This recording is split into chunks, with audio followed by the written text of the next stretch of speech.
dust of the Arizona Territory didn't just settle on things, it buried them. It buried dreams under a fine red film. It buried hope in the grit that lined every windowsill, and it had long since buried the parents of Lucinda Dunn.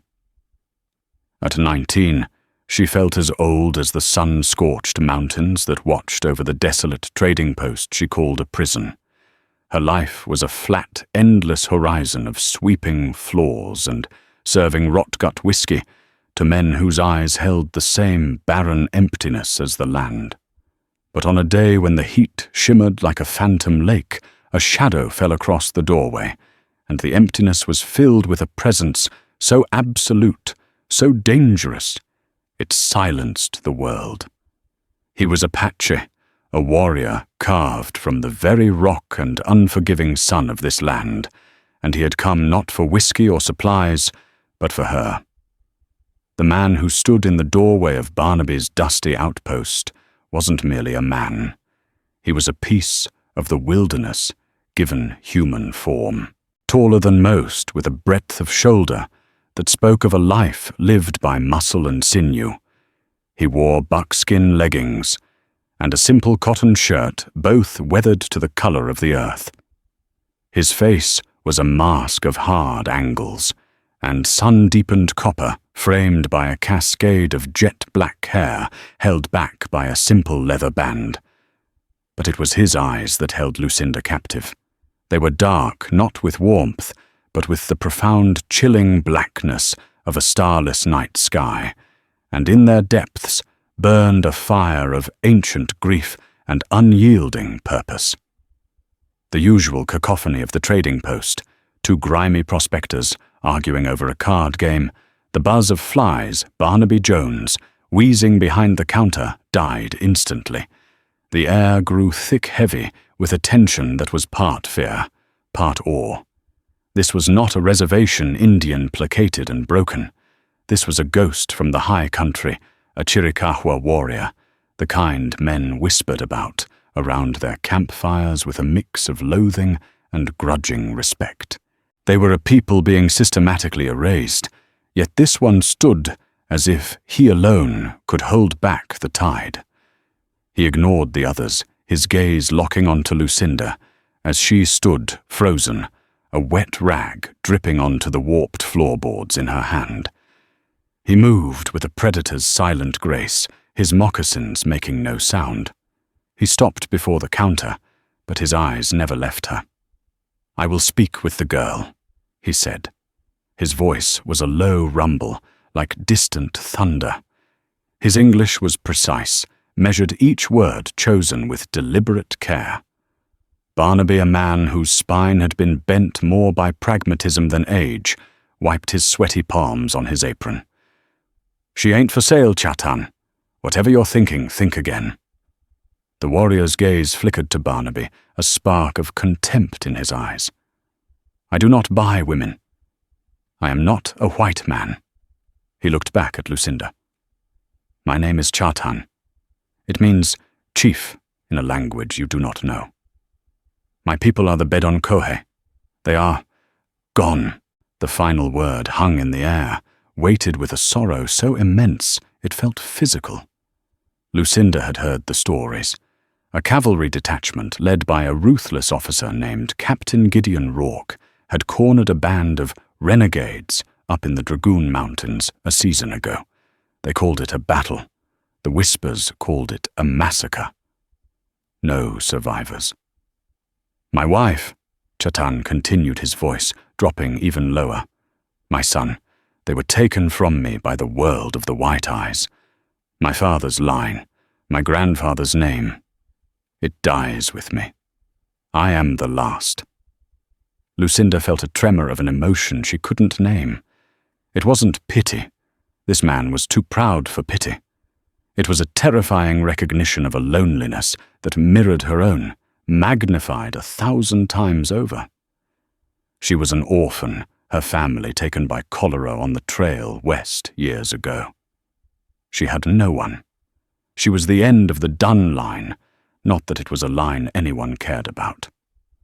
"What do you want?" she asked, her voice barely a whisper. Chatan took a step closer, and she had to fight the urge to retreat. He smelled of pine horse and something else, the clean, wild scent of the open range. "You are alone," he stated, not asked. "You have no man, no family. Your eyes hold the same sky as mine. Empty." He paused, letting the truth of his words settle over her. "The white men in this place, they look at you. The one they call Wade. He looks at you like a dog looks at a piece of meat he wishes to steal. The old man, Barnaby, he cannot protect you forever. You will be taken or sold or used up until there is nothing left but dust." Every word was a cold spike of truth. Wade, a local ranch hand, was a constant leering presence. His clumsy advances were becoming more aggressive, and Barnaby's protection was indeed frail. She was trapped. "I offer you a life," Chatan said, his voice, now a powerful current pulling her in. "Not an easy life, a hard life. But it will be your life. You will be honored. You will be protected. You will want for nothing I cannot hunt or find." Lucinda stared at him, bewildered. Honored, protected. Why me? His dark eyes held hers, and the intensity of his gaze was like a physical touch. He laid his proposition bare without ceremony or softness, like a man laying a pelt on a counter to trade.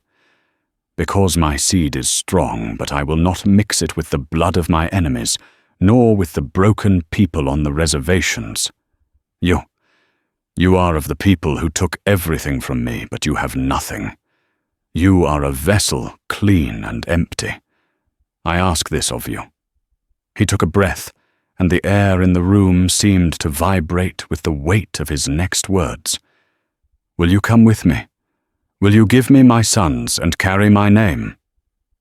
The silence that followed was absolute. The prospectors had backed away toward the door. Barnaby looked pale, his hand hovering near the shotgun he kept beneath the counter. Lucinda felt the world tilt on its axis. He wasn't asking her to be his wife in any way she understood.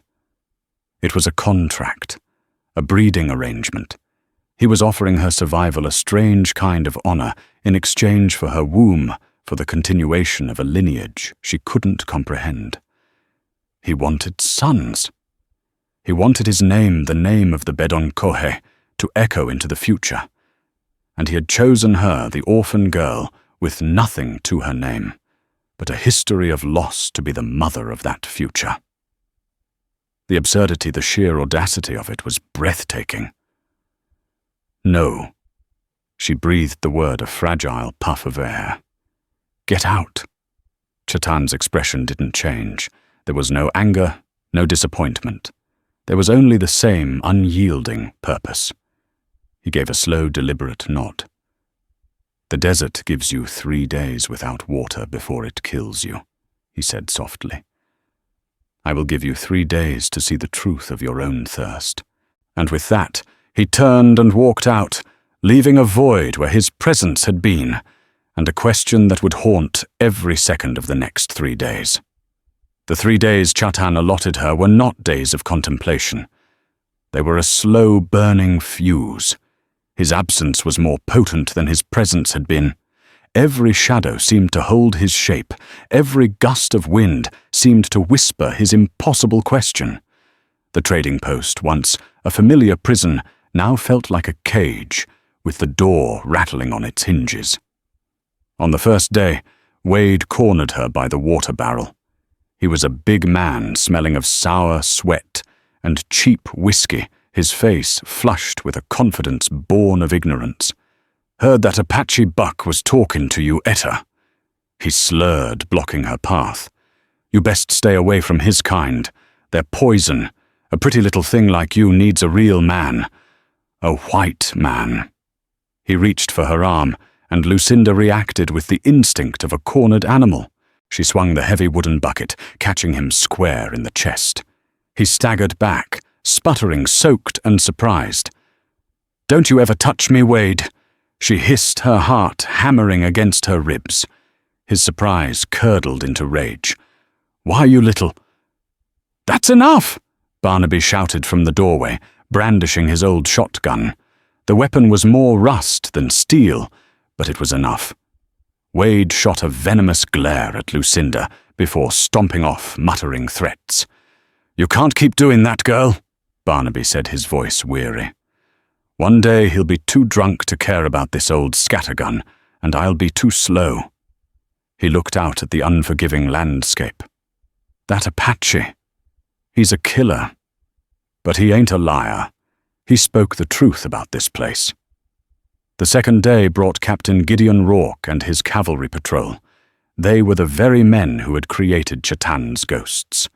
Rourke was a man who seemed forged from iron and righteousness, his pale blue eyes holding a fanatic's certainty. He dismounted his spurs, jingling a death knell on the porch boards. He didn't come for supplies, he came for information. "We're hunting strays," Rourke announced to Barnaby, his gaze sweeping the post and lingering on Lucinda with cold appraisal. "There's a rumor the last of the Bedonkohe dogs is still skulking in these hills. Goes by Chatan. You see him, you send word to Fort Grant. There's a bounty." Lucinda's blood ran cold. She kept her face impassive, scrubbing a non-existent spot on the counter.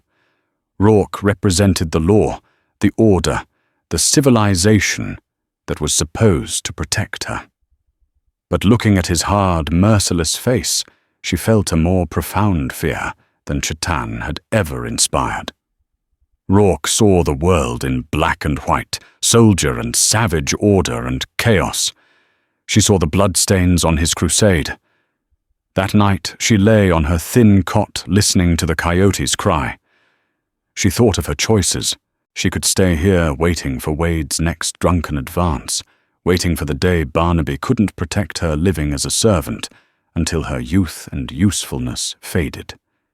She could try to run, but to where a lone woman on the trail was prey for every predator two-legged and four. Or she could accept the offer of the ghost warrior. It was a leap into an abyss, a terrifying unknown. But it was a choice. For the first time in her life, she had a choice that was her own, however desperate. On the morning of the third day, she made her decision.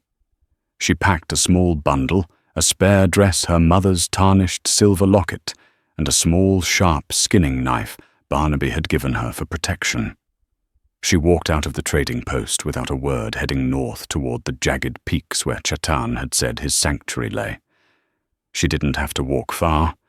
He was waiting for her by a cluster of mesquite trees, as if he had known she would come all along. He sat motionless on a powerful buckskin horse, a second horse, a sturdy mare with a gentle eye standing beside it. He didn't greet her. He simply watched her approach, his expression unreadable. "I will go with you," she said, her voice stronger than she expected. She stopped before him, clutching her bundle. "But there are conditions." A flicker of surprise, perhaps even respect, crossed his face. He nodded slowly. "Speak them." "This is a bargain," she said, meeting his gaze. "I am not your slave. I am your partner in this. I will learn your ways. I will work. I will carry my share of the burdens. I will be your wife in the way you mean it. I will give you sons." She took a deep, shaky breath. "In return, you will protect me. You will provide for me. You will treat me with honor, as you said. And my sons, they will know my story too. They will learn my language, my ways, as well as yours.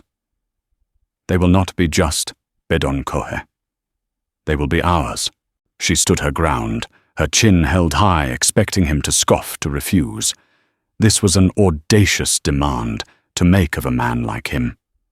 She was dictating terms to her savior, her captor, her future.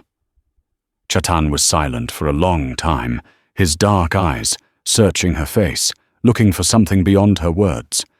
He seemed to see the steel core of resilience forged by years of lonely survival. Finally, he dismounted, in one fluid motion. He stood before her, so close she could feel the heat radiating from his body. He was the earth, and she was a blade of grass trembling before him. "You have the heart of a warrior, Lucinda Dunn," he said the first time he had used her name. "You ask for what is right. It is a good bargain." He extended a hand not to touch her, but palm up an offering.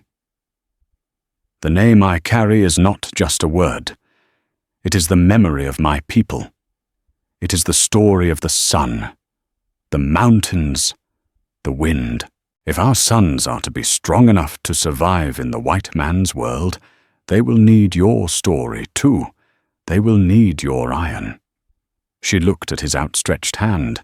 It was scarred and calloused, a hand that had known violence and hardship, but it was steady. It was a promise. Slowly she reached out and placed her hand in his. His grip was firm, surprisingly warm. It was not the touch of a lover, but the clasp of two soldiers agreeing to fight the same war. The bargain was struck. He helped her onto the mare, his touch impersonal but sure. Without another word, he mounted his own horse and turned toward the mountains, leading her away from the only world she had ever known and into the heart of his. As the trading post shrank to a speck behind them, Lucinda felt a terrifying, exhilarating surge of freedom. She wasn't just escaping a miserable life. She was riding toward a destiny of her own, making a destiny entwined with the lot Apache chief.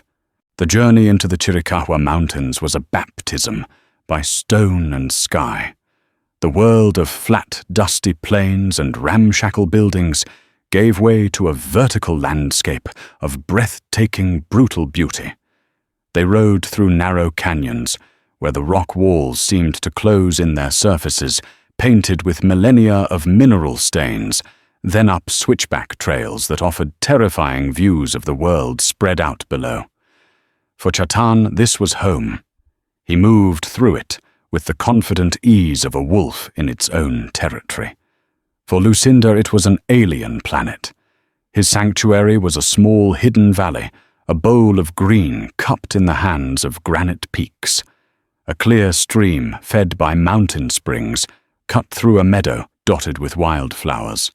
A grove of cottonwood trees offered shade, and within them stood a single sturdy wickiup, a dome-shaped dwelling made of bent branches and covered in hides. It was spare, simple, and possessed a sense of peace she had never known. The first weeks were a silent ballet of observation and imitation. Chatan was a man of few words, and Lucinda, overwhelmed and uncertain, had none to offer. Communication became a thing of gesture and action. He was a patient, if distant, teacher. He showed her which plants were medicine and which were food, his long fingers pointing out the subtle differences between a life-saving root and a poisonous one. He taught her how to set snares for rabbits and squirrels, how to read the tracks of deer in the soft earth by the stream, how to skin a kill with quick, efficient strokes of her knife. She was a clumsy student at first. Her hands, accustomed to brooms and washboards, fumbled with the intricacies of tying sinew and scraping hides. But she was a survivor. She watched, she learned, she endured the frustration and the small failures. She learned to listen to the language of the wilderness, the sharp cry of a hawk that signaled a snake below, the change in the wind that foretold a storm. Life was stripped to its essentials. Find food, find water, stay warm, stay safe. The endless, mind-numbing drudgery of her old life was replaced by a demanding, purposeful rhythm. Her body hardened, her skin browned, and the perpetual fear in her gut was slowly replaced by a quiet competence. In the evenings they would sit by the fire. He would work on a bow or fletch arrows, and she would mend their clothes or prepare food for the next day. The silence between them was no longer awkward. It was a shared space. It was in these quiet moments that the walls between them began to thin. One night, as a sliver of moon hung in the inky sky, she found the courage to ask, "Chatan, tell me about them. Your wife, your son." He stopped his work, his hands stilling on the shaft of an arrow. He stared into the flames for a long time, his face a mask of stone. When he spoke, his voice was rough with unshed grief. Her name was Ta'izslath. It means morning star. She was like the first light on the mountains, gentle and strong. Our son was Taza. He was 4 summers old. He had his mother's laugh. He spoke of them simply without embellishment, but the depth of his loss was a chasm in his voice. He told her of the attack. It wasn't a battle. It was a surprise raid at dawn. Captain Rourke's men. They came while the camp slept, firing indiscriminately into the wickiups. Chatan had been on a hunt high in the ridges. He returned to silent smoke and the smell of blood. He had found them, Ta'izslath and Taza, lying together outside their burned home. "I buried them," he said, his voice cracking for the first and only time. "I buried my world. I tracked the soldiers. I watched them. I wanted to kill them all, one by one. But vengeance is a fire that consumes the man who holds it. It would not bring back my son. It would not give my people a future." He looked at her. Then his eyes filled with a raw, ancient pain. A line must not be broken. A story must not end. This is the law of my people. It is all that is left. In that moment, Lucinda no longer saw him as a savage warrior or a strange captor.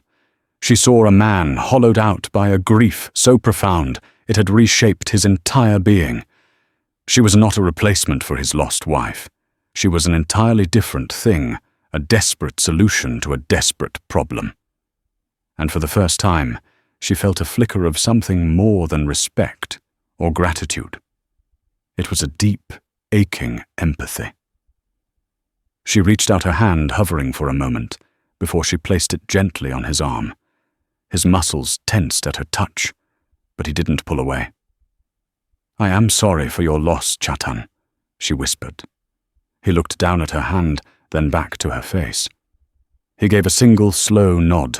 It was an acknowledgement, a bridge of shared sorrow built between 2 lonely souls in the vast, indifferent wilderness. As the seasons began to turn, their partnership deepened. They worked together, their movements becoming synchronized. She learned to anticipate his needs, and he came to rely on her resourcefulness. He taught her a few words of his language, words for the sun, Chigonai, the water, to the mountain, Jiu. In return, she read to him from a tattered book of poems she had kept in her bundle, her voice strange and melodic in the quiet of the valley. He would listen intently, as if the rhythms of her language were a puzzle he was trying to solve. One day, while checking snares, she slipped on a loose rock and tumbled down a short, steep incline, her ankle twisting sickeningly beneath her. The pain was white-hot and immediate. She couldn't put any weight on it. Chatan found her within the hour, his face grim. Without a word, he lifted her, as if she weighed nothing, and carried her back to the wickiup. For the next week, he cared for her. He brought her food and water.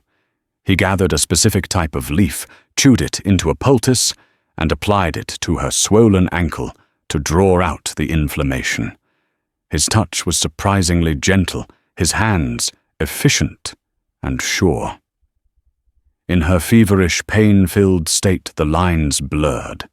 He was no longer just her protector or the father of her future children. He was her only companion, her partner, her nurse. He was simply Chatan, and she was Lucinda. Lying there helpless and dependent, she realized with a jolt that the thought of leaving this place, of returning to the white world, now filled her with a sense of dread. This wild, dangerous place had become her home. This silent, grieving man had become her anchor. The fragile peace of their hidden valley was never truly secure.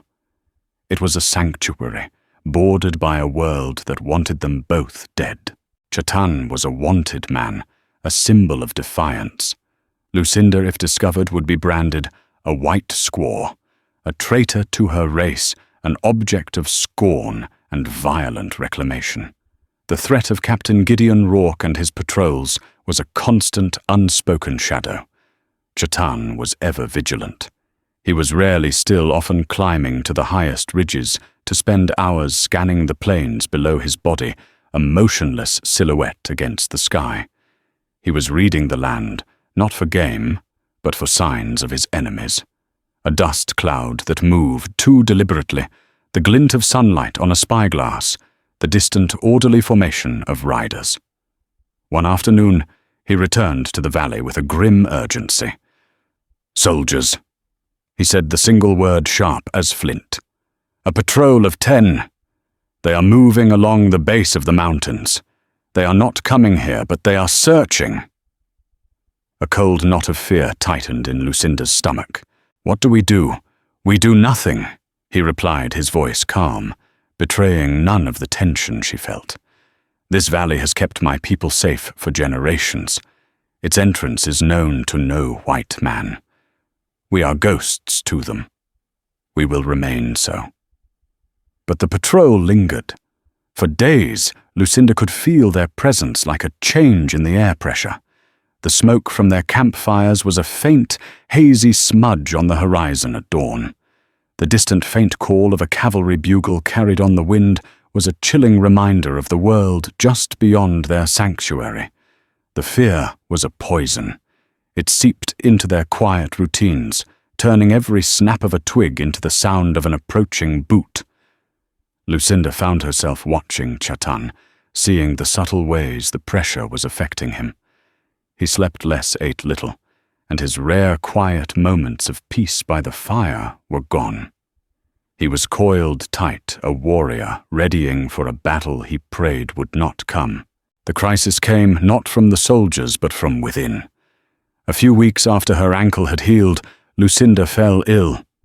It started with a fever and a deep, racking cough that left her breathless and weak. It was not a simple cold. It was a sickness that settled deep in her lungs, a malady of the white world she had brought with her into this pristine wilderness. Chatan's knowledge of herbs and mountain remedies was vast, but this was beyond him. He brewed teas and made poultices, but the fever only climbed.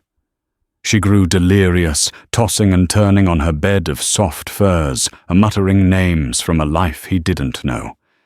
He watched over her, his face etched with a helplessness that was foreign to him. He could fight soldiers, hunt prey, survive the harshest elements, but he could not fight the invisible enemy that was consuming her from within. He saw not just a woman, his partner in the bargain, but the mother of his unborn sons, slipping away from him. The entire purpose of his continued existence was tied to the life of this pale, fragile woman, and she was dying. Desperation drove him to a choice he had sworn he would never make. He had to get her medicine. White man's medicine. "I am going away," he told her one morning, forcing a broth between her cracked lips. Her eyes were glassy, unfocused. "I will return in 2 days. Do not leave the wiki up. Do not make a fire."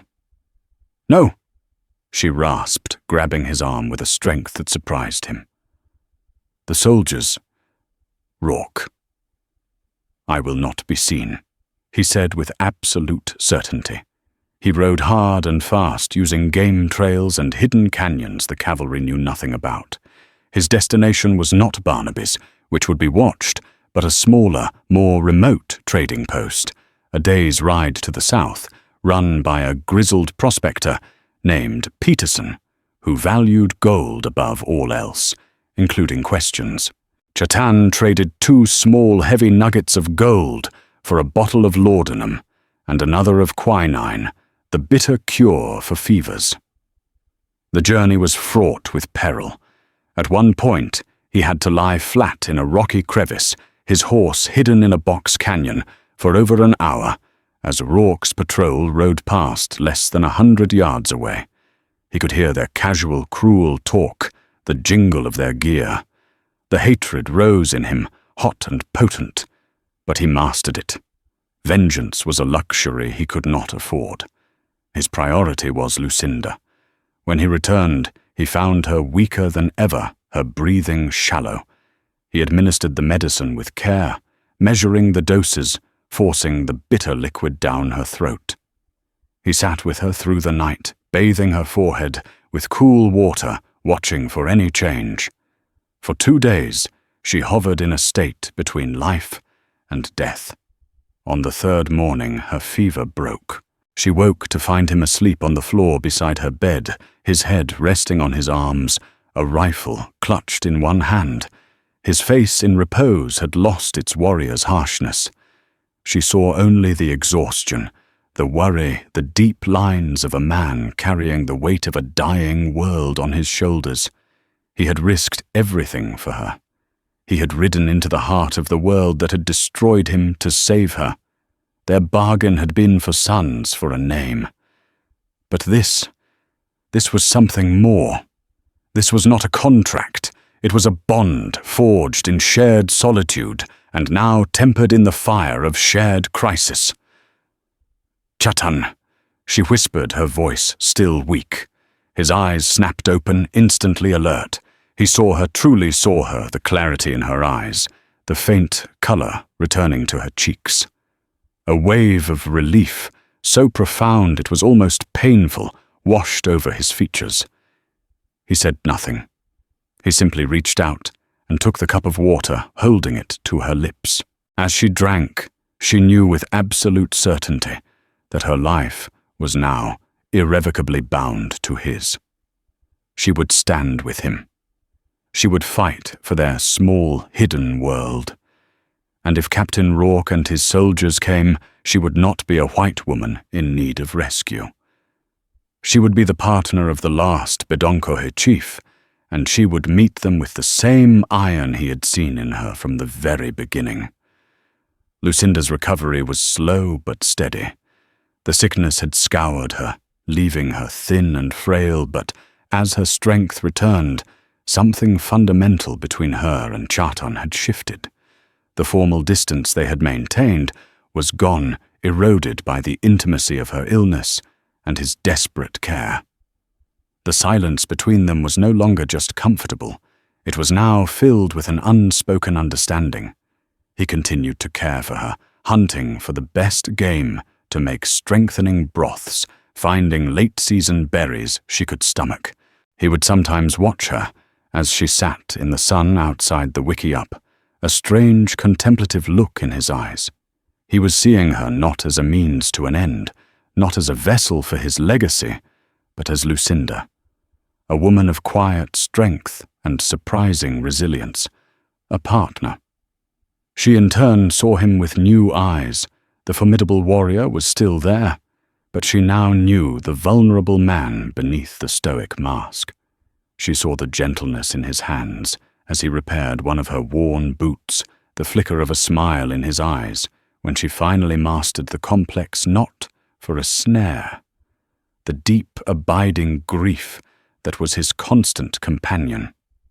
One evening, as the air grew crisp with the first hint of autumn, they sat by the fire. He was carving a piece of wood, his knife moving with hypnotic precision. It was a small figure of a running horse. "My son, Taza." He loved horses. Chatan said, his voice soft. He would pretend to be a great warrior, riding the fastest pony in the world. Lucinda's heart ached for him. She didn't offer empty platitudes. Instead, she shared a piece of her own past, a story she hadn't told anyone since her parents died. "My father gave me a pony once," she said, her gaze distant. "A little spotted thing named Patches.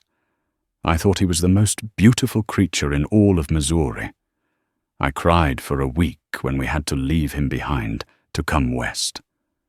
Chatan looked up from his carving, his dark eyes meeting hers across the flames.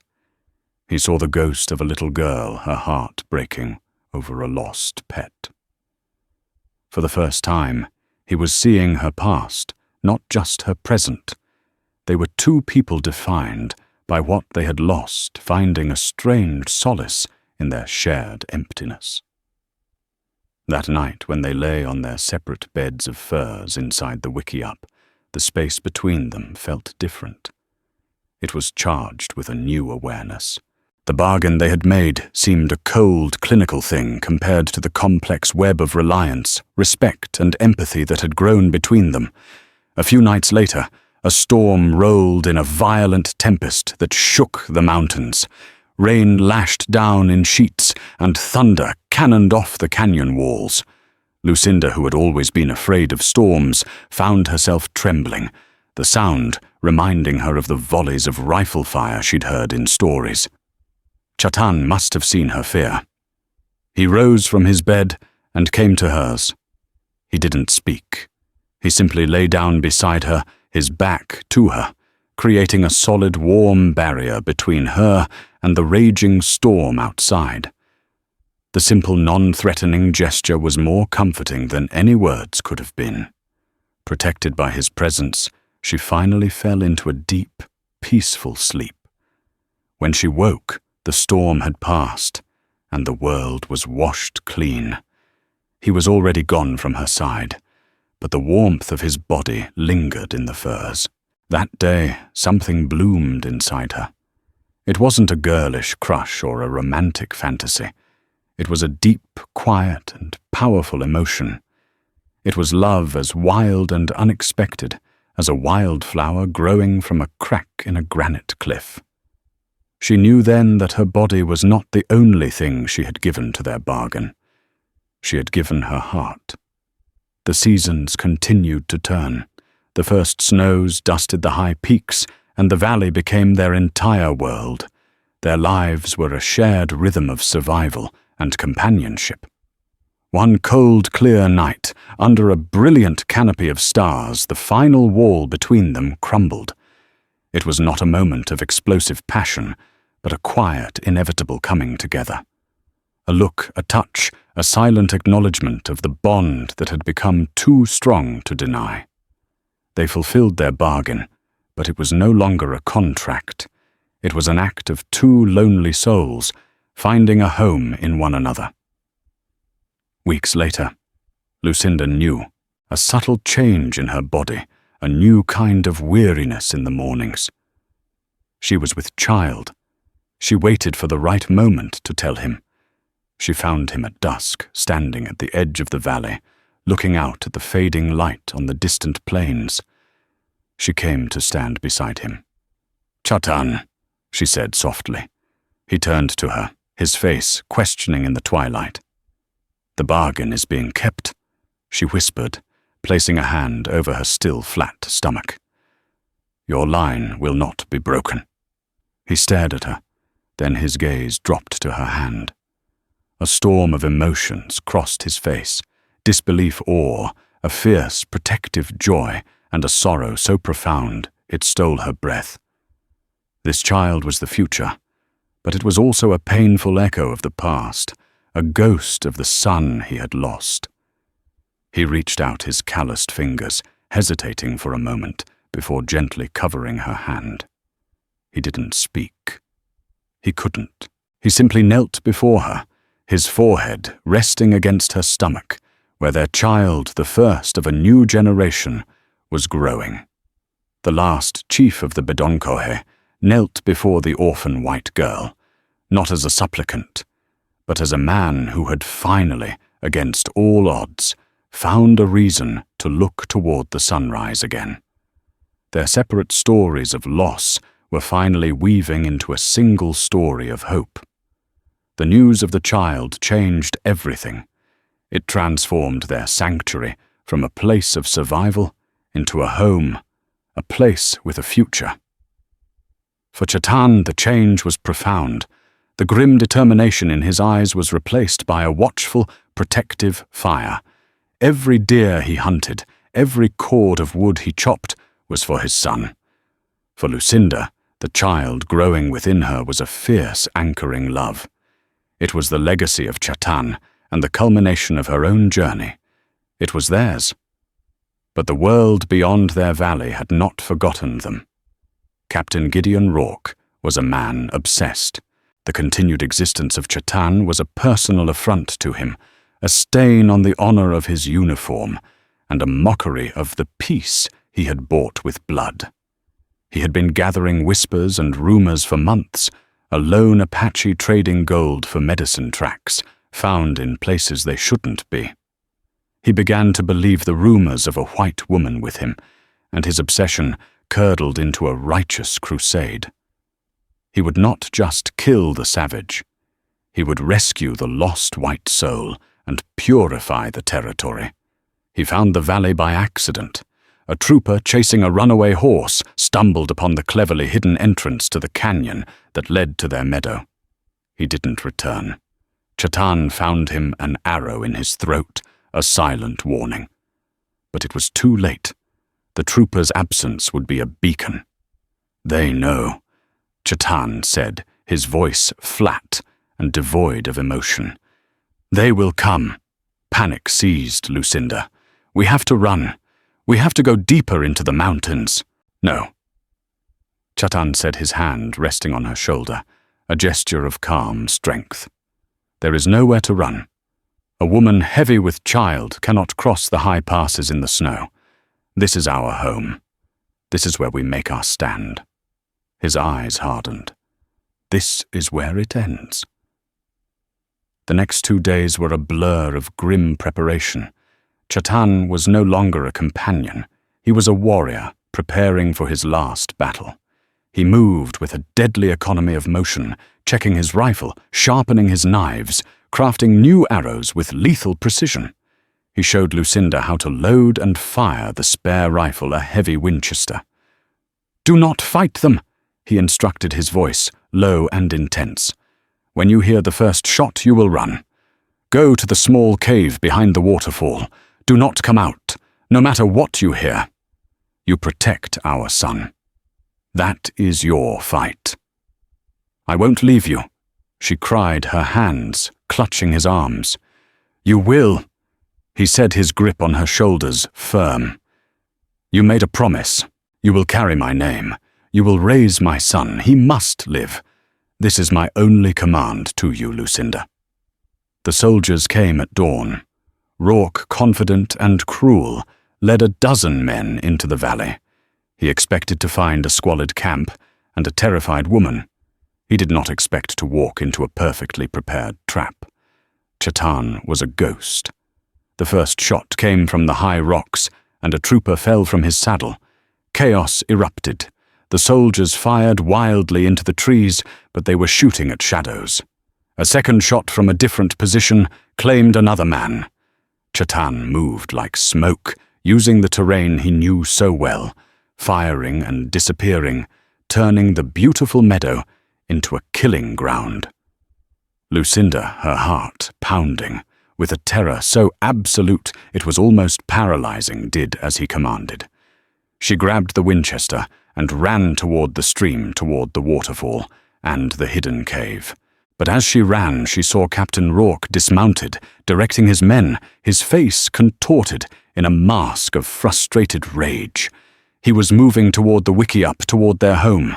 A primal fury surged through her, overriding her fear. This man, this monster who had murdered Chatan's family, would not defile their home. He would not touch the place where her child was conceived. Instead of hiding, she took cover behind a thick cottonwood tree, resting the heavy rifle on a low branch to steady her trembling hands. She remembered Chatan's lessons. Breathe. Squeeze, don't pull. She sighted down the long barrel, lining up the sights on the center of Rourke's chest. Meanwhile, the battle raged. Chatan had whittled their numbers down, but the soldiers were spreading out, flanking him. A bullet tore through the flesh of his arm. Another grazed his temple, sending a blinding shard of pain through his skull. He was bleeding, slowing down. Rourke, seeing his chance, charged Chetan's last known position, his pistol drawn. He burst through a thicket of brush and found himself face to face with the Apache warrior.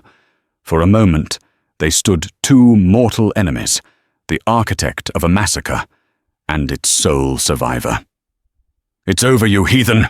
Rourke snarled. Chetan didn't answer. He launched himself forward, his knife in his hand. Rourke fired his pistol. The bullet struck Chetan in the thigh, and he stumbled. Rourke lunged, bringing his pistol butt down in a vicious arc. But even wounded Chetan was faster. He twisted, and the blow glanced off his shoulder. He drove his knife upward into Rourke's side. The captain grunted in pain and surprise, staggering back. It was then that Lucinda fired. The Winchester's roar echoed through the valley. The bullet struck Rourke high in the shoulder, spinning him around and knocking him to the ground. His pistol flew from his grasp. The shot drew the attention of the remaining soldiers. It gave Chetan the moment he needed. Ignoring the fire in his leg and the blood streaming down his face, he closed the distance to the fallen captain. The surviving troopers, seeing their leader down and their numbers decimated, lost their nerve. They fired a few wild shots before grabbing their wounded and retreating, leaving the dying and their captain behind. Silence descended, broken only by the groans of the wounded and the gentle murmur of the stream. Lucinda ran from her hiding place, her eyes fixed on Chetan. He stood over Rourke's body, swaying on his feet, covered in blood, his and his enemies'.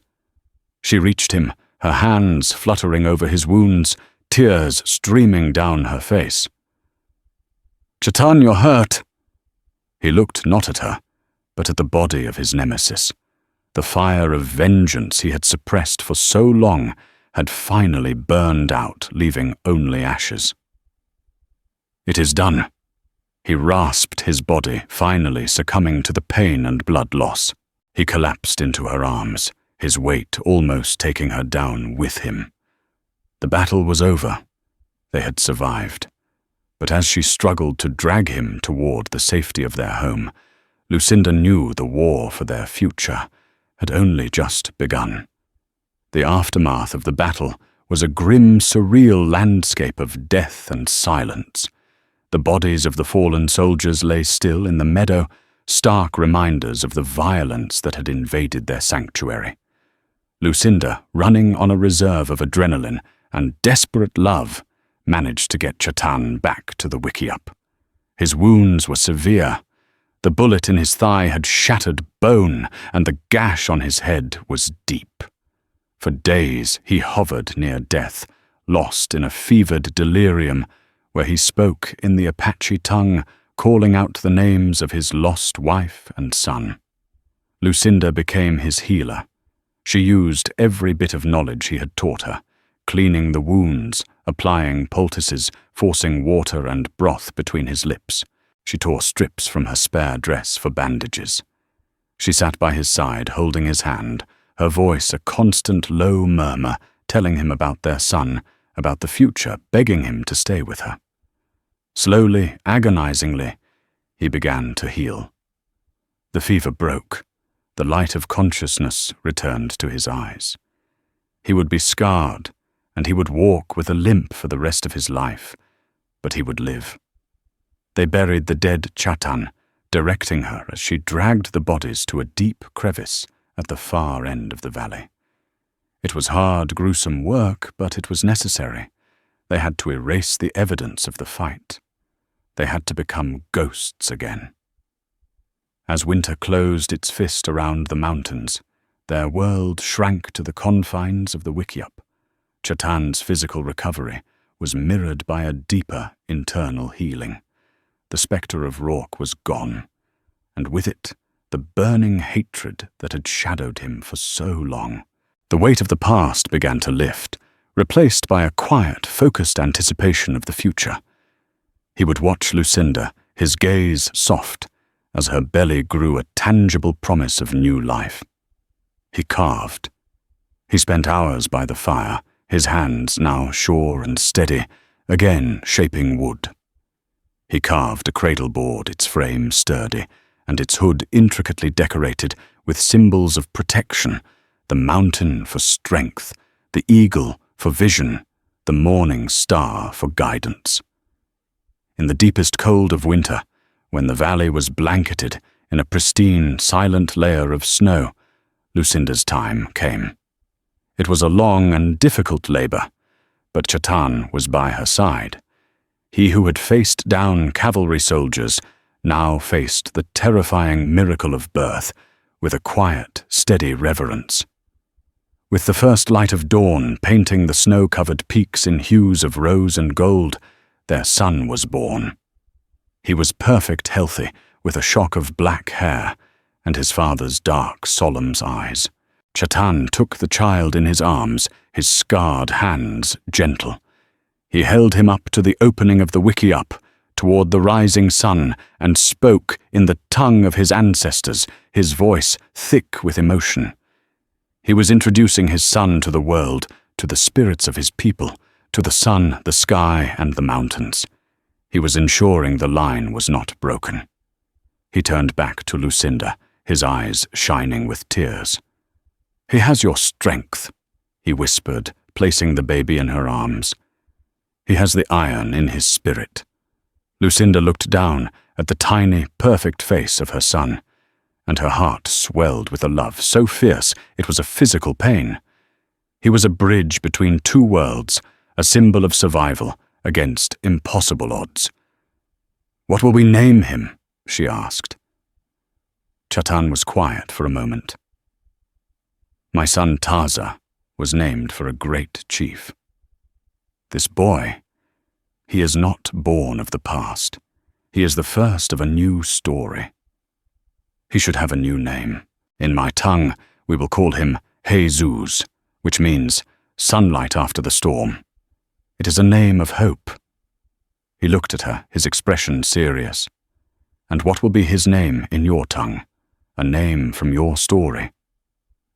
Lucinda thought of the men she had known in her life, the cruel, the weak, the greedy, and then she thought of the man who sat before her, the warrior who had offered her a life, the partner who had risked everything for her, the father of her child. "James," she said softly. "We'll call him James, after no one. It'll be his own." Chatan nodded a slow smile, spreading across his face. "James Jesus. It is a good, strong name." He lay down beside her, his arm wrapping around her, and their son. Outside, the world was still dangerous and uncertain. They were fugitives, a family that existed outside the laws of any nation. But inside the wickiup there was only warmth and peace. Lucinda looked from the face of the man she loved to the face of their child, and she knew she was home. The orphan girl had found her family. The last chief had found his future. His name would be carried, and his sons would be born not from a cold bargain, but from a love as wild and enduring as the mountains themselves. So ends the story of Lucinda and Chatan, a tale forged in the dust and blood of the Arizona Territory. But is it truly an ending, or is it the beginning of a new line, a new legacy born from the collision of two worlds? Their story asks us to look beyond the simple narratives of cowboys and Indians, of civilization and savagery, and to find the complex human hearts that beat beneath. What does it truly mean to carry a name? Is it about blood, or is it about the stories we choose to tell and the promises we fight to keep? If this journey into the Old West has captured your imagination, if you've felt the heat of the sun and the chill of the desert night, then please help us keep these stories alive. Hit that like button to let us know you were here. Share this video with someone who appreciates a story with grit and heart. And most importantly, subscribe to our channel and ring the bell so you never miss another tale from the forgotten corners of history. Thank you for listening.